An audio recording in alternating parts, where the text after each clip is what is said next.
Este pequeño animal sostiene el equilibrio del planeta. Y si desaparece, no perdemos miel.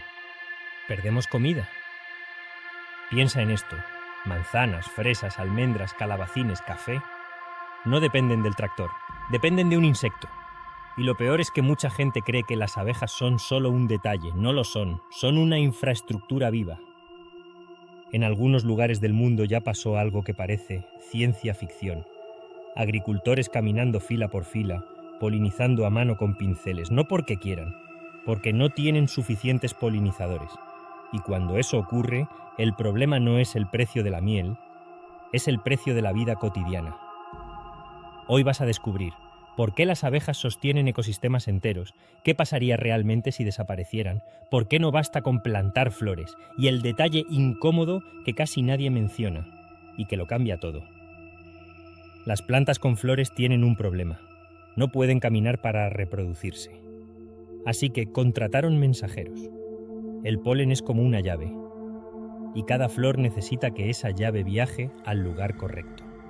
Las abejas hacen ese trabajo a una escala absurda. Visitan miles de flores y conectan el paisaje como si fueran internet biológico. Una abeja no busca hacer miel, busca energía. Y en el proceso poliniza.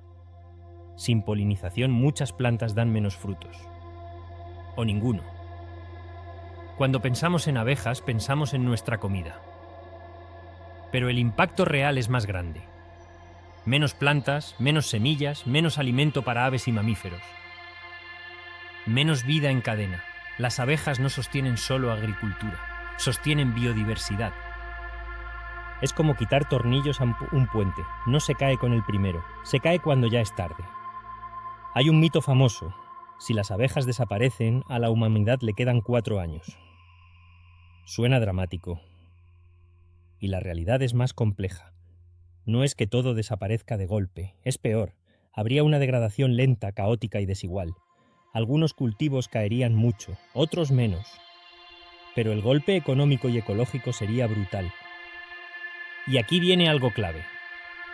Cuando decimos abejas, la mayoría imagina la abeja de la miel. Pero existen miles de especies de abejas silvestres. Muchas son especialistas. Polinizan ciertas plantas mejor que cualquier otra cosa. Si perdemos diversidad de abejas, perdemos diversidad de plantas. Una sola especie no reemplaza un ecosistema. No hay un único villano. Es un combo. Pérdida de flores por monocultivos y urbanización, pesticidas mal usados o en exceso, parásitos y enfermedades que viajan con el comercio, y clima más impredecible, floraciones fuera de tiempo, olas de calor, sequías.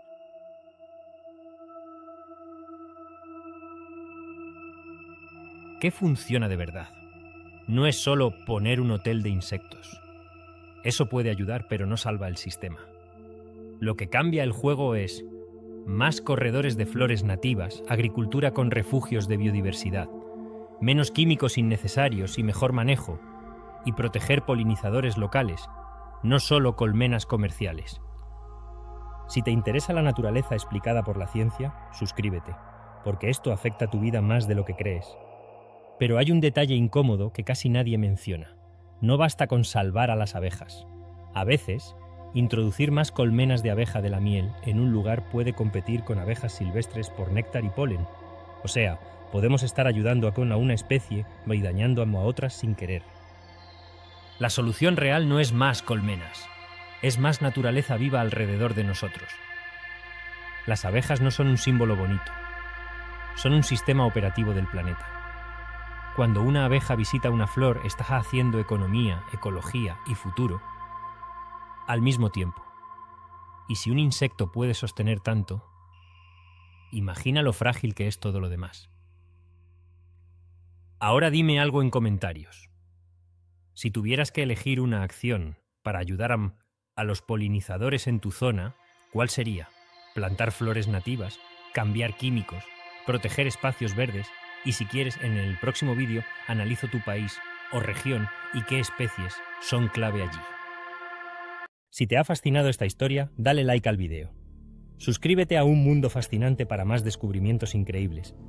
Cada semana traemos lo imposible a tu pantalla. Hasta la próxima.